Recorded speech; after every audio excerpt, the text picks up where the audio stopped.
Hello, traders. FX Pip Collector here. Today is Wednesday, August 27th, and this is my PM recap for the US dollar yen, and we're on the 1 hour time frame.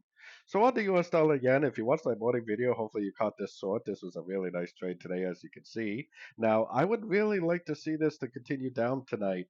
I really want to see this break structure with momentum because we do have to be a little bit careful. I mean, it does totally look like a potential ABC correction to me. It looks like it's over. It looks like it should go down, break structure, and make lower lows, lower highs. The only reason why I say we have to be a little bit careful is because if you either zoom out on this time frame or go to the daily, we have definitely been within a trading range, and we definitely have not broken out of that trading range yet.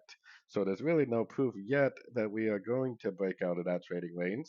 But to me, this looks like at the end of a correction, and if it is, it should continue down and give us a break of structure.